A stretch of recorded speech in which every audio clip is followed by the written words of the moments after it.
Okay, so part 5 of this program is based on exercise. Now, exercise is different from activity, which I kind of explained in the last presentation, because exercise is going to be a workout. It's going to be something that's a higher intensity level, something you're going to have to breathe through your mouth while you're doing it. You can't talk to other people. It's something that actually makes you work. But that work creates a stimulus for change.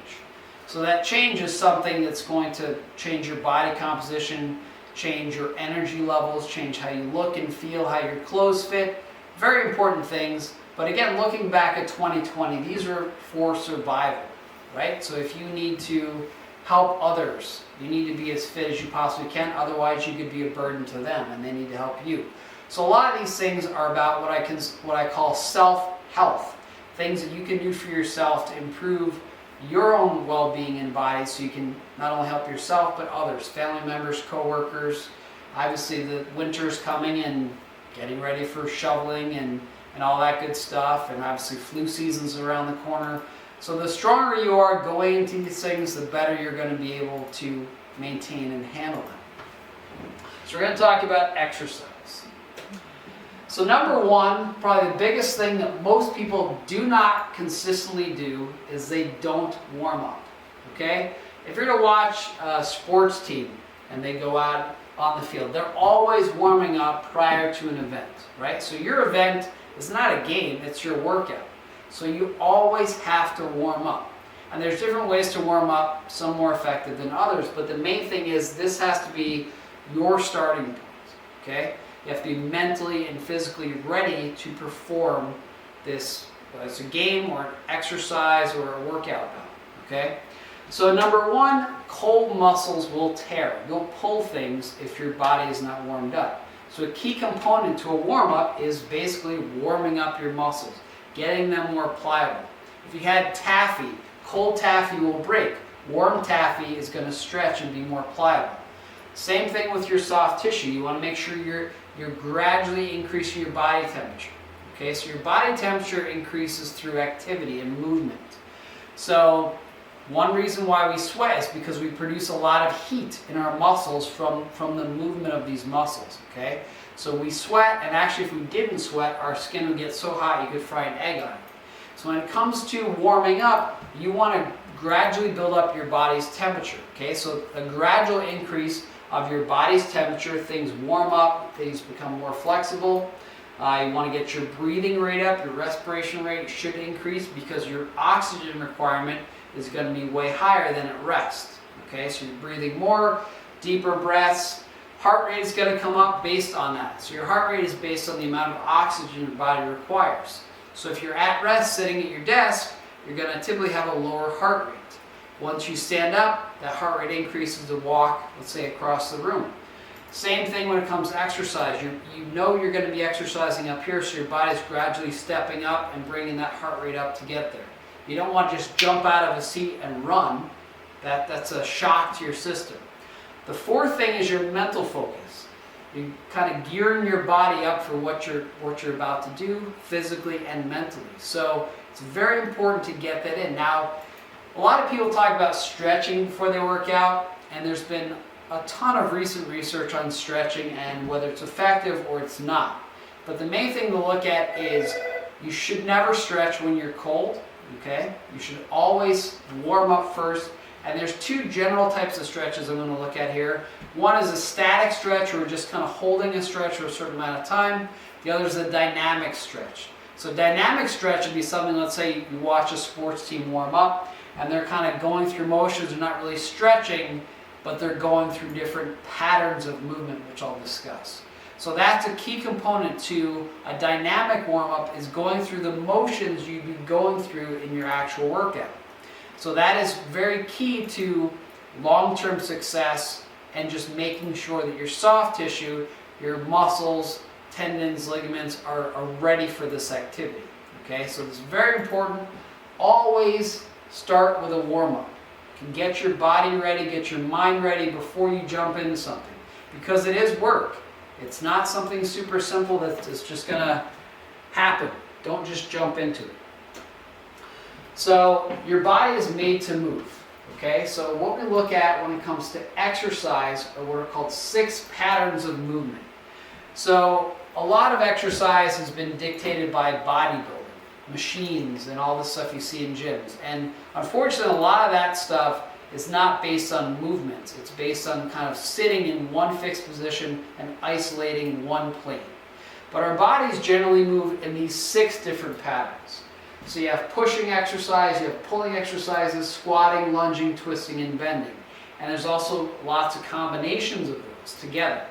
But when it comes to functional training is a term that's coined around focusing on things that you would exercise and you would do in everyday life, things that would improve your function, right? So something like a bench press is non-functional in that, yes, it is a pushing movement, but you're lying on your back and it doesn't resemble anything you would do in everyday life, right? Especially in sports, most athletes, or pretty much all athletes, do not benefit from bodybuilding style training, yet most fitness training that we look at in gyms and personal training is all based on bodybuilding. It's about isolating certain muscles.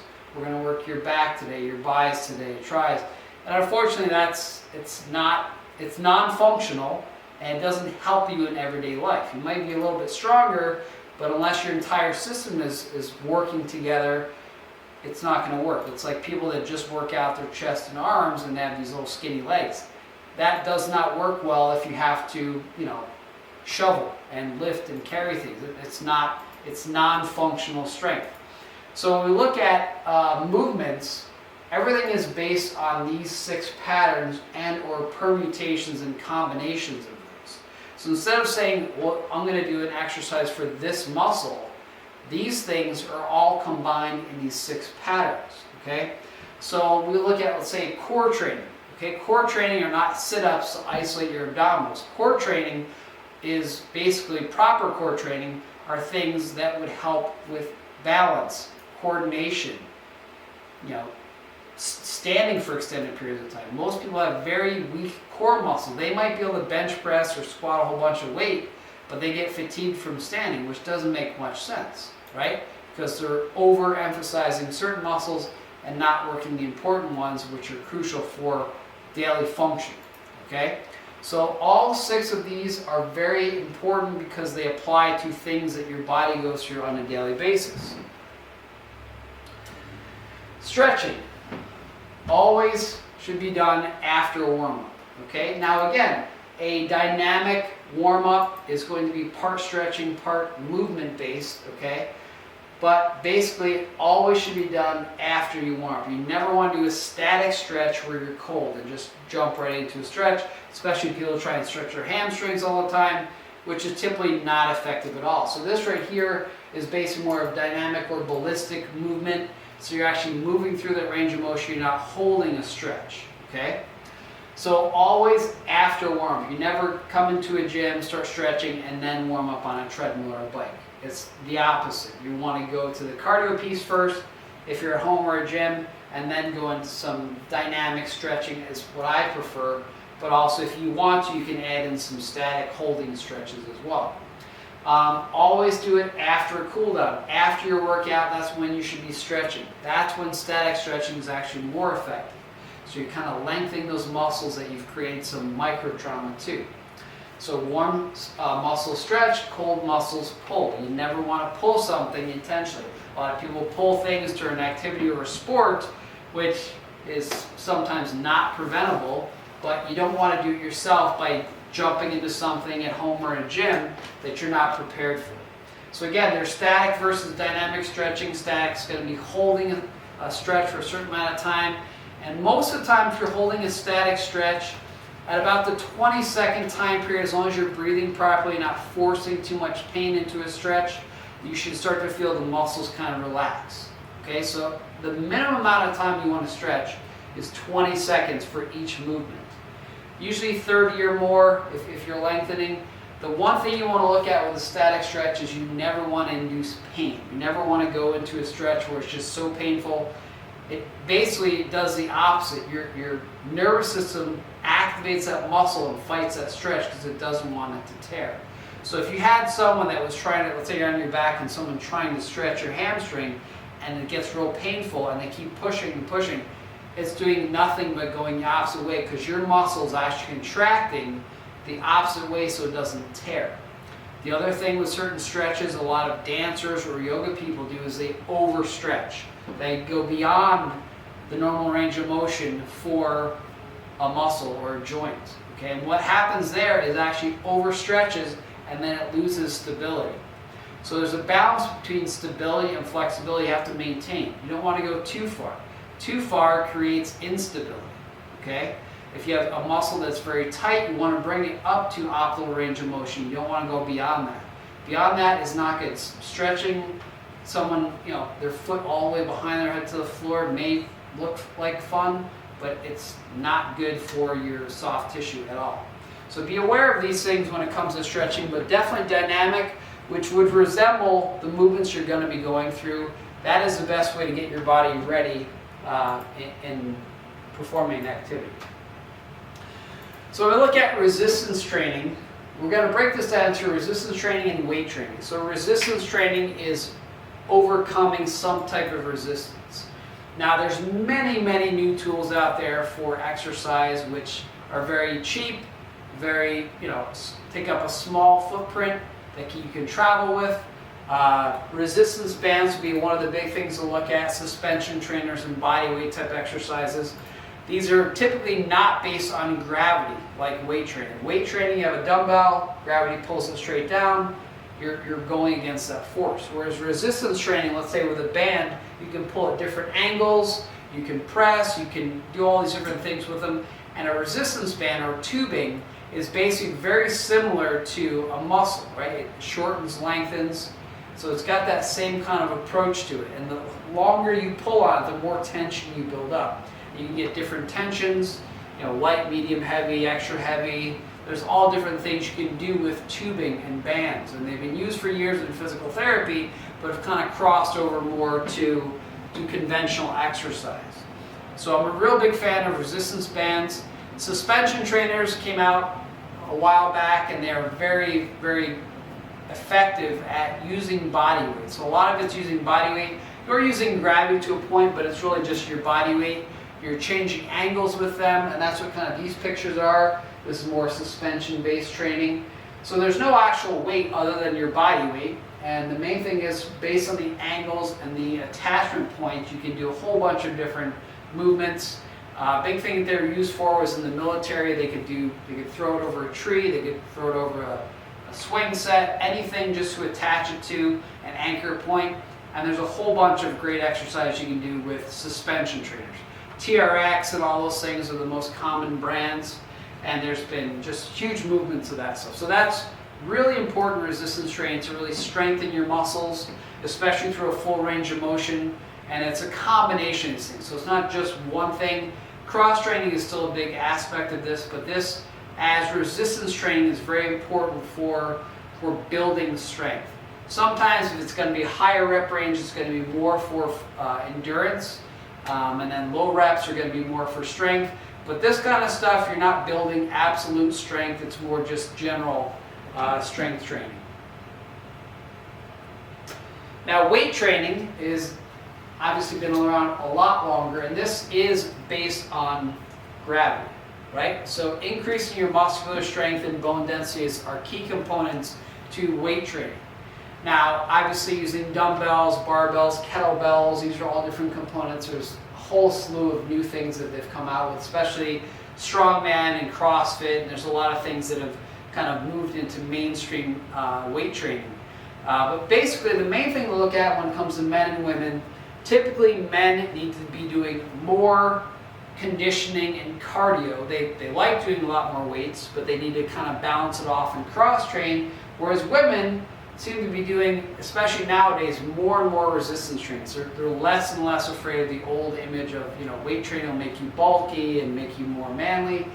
That really doesn't happen, especially if you train the right way. So men's and women's requirements are a bit different, okay? Especially as we age, we need to increase and maintain our bone density. Very important. Resistance training does that. A heel strike is very important, especially as senior exercisers. They should be doing weight training. Weight training is essential for constant stimulus on your bones. As we age, we tend to sit more and not attempt to do things because they're too heavy. If you use the right technique and you maintain your health, you should be doing those things as you age. There's tons of studies in European countries with seniors doing weight training and their bone density numbers just skyrocket. So those are important components. As we age in this country, people do less and less on their own. So staying away from, doing something in fear of being injured is basically not going to help you. It's either use it or lose it. So you're going to lose muscle over time as you naturally age, as well as bone density, but you can stimulate and maintain that with proper weight training. Okay, so repetitions and sets. Okay, if you're looking at endurance training or toning, it's going to be higher repetitions. Okay, so average of 3 sets because you're doing more repetitions.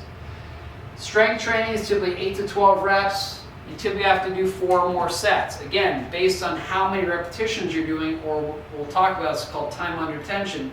That's the main focus here when it comes to repetitions and sets.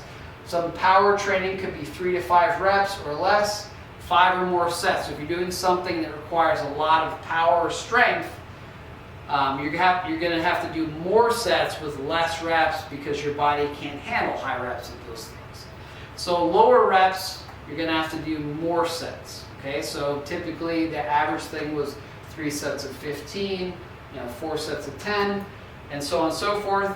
But really, repetition multiplied by sets is going to equal what's called your time under tension. So time under tension is very important because that is the stimulus to make your body change. Now, in the past, a lot of people, when they would do resistance training, they would just go through the motions, and they would do their reps, and they wouldn't get sore, and they wouldn't push themselves, and they were just doing things to maintain themselves.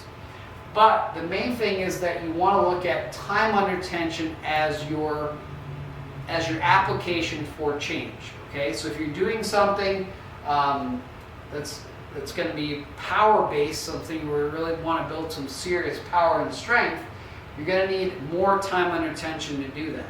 The same thing when it comes to endurance training is that you want to make sure you're pushing yourself to where the last couple reps, you're completing them, you're not failing. So that amount of resistance is enough for your body to handle, but not fail.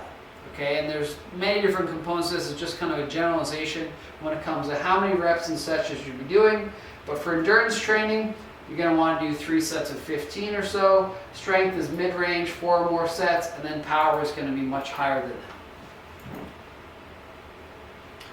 that. Okay, so this stimulus for change, time under tension, is really what creates this micro trauma. It's damage to your cells, which your body then has to repair and rebuild. So we have a couple things to look at. Is when you create this micro trauma, you're actually breaking down your body in order to rebuild it. So we have something that will be a catabolic process, will be a breakdown process, and then we have anabolic, which is the rebuilding process. So same thing like people talk about steroids and things like that. There's 2 general classifications of steroids when you're looking at hormone therapy and things like that. You have catabolic for something like breakdown. If you have massive inflammation in your body, your doctor might give you a catabolic steroid, which is not going to make you big and bulky. Anabolic steroids, a lot of them obviously have been outlawed and banned in sports and are illegal and things like that. But those anabolic is to build up. Now your body goes through this process as you're exercising, right? As you're exercising, you're going through a catabolic breakdown process. You're creating microtrauma and damage to these cells, which your body then has to repair, right, anabolically, and then rebuild. So typically, if you're tearing one layer, your body rebuilds that layer and puts another extra layer on top of it, so it reinforces it. So you keep going through that process to the point where you're creating stimulus for your body to change and adapt to this stress. Delayed onset muscle soreness, also called DOMS, is what's going to happen after you train yourself enough to where you're going to get sore, right? So certain things, if you're doing it all the time, you don't really get sore, right? And you don't always have to be sore after a workout. That's not the cause of it. But if you're looking to increase muscle mass, creating some of that soreness is important, okay? So delayed onset muscle soreness basically comes from the damage to the cells. So the inner parts of those cells have become damaged.